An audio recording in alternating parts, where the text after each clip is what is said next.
Hello बच्चों, let's see this question.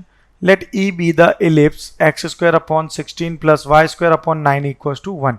For any three distinct points P, Q and Q dash on E, let M belongs to M tends to 0, P, Q be the midpoints of the line segment joining P and Q, and M is P, Q dash be the midpoints of the line segment joining P and Q dash.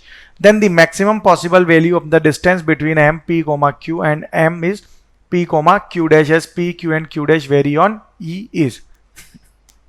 So सबसे पहले अगर हम देखें तो ये इस तरह से हमारे x एंड y एक्सिस होंगे. तो यहाँ पे अगर हम एक इलिप्स ड्रॉ करते हैं तो ये जो है एक इलिप्स यहां से ड्रॉ होगा. अब इस इलिप्स पे 3 पॉइंट लाए कर रहे हैं, P point, Q point and Q dash.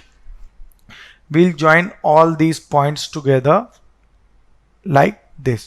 ठीक है, तो यहां पे सपोज एक पॉइंट M पॉइंट लाया कर रहा है जिसके कोऑर्डिनेट्स क्या है P, Q, और यहां पे अगर इसे एक्सटेंड कर देंगे लाइक दिस, तो यहां पे जो एक पॉइंट M आएगा उसके कोऑर्डिनेट क्या होंगे M, P, Q डैश. तो ये इस तरह से हमारा एक एलिप्स होगा.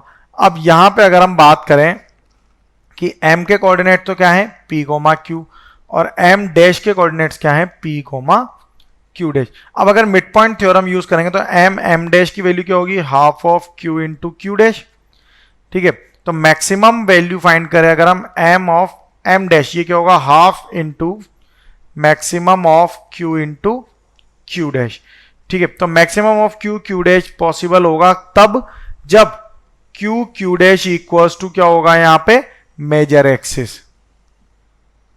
Q डैश क्या हो यहाँ पर मेजर एक्सिस हो. So we can say that the Q dash equals to 8 होगा यहाँ पे.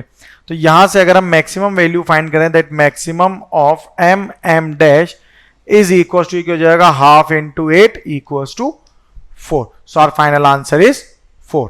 Best of luck.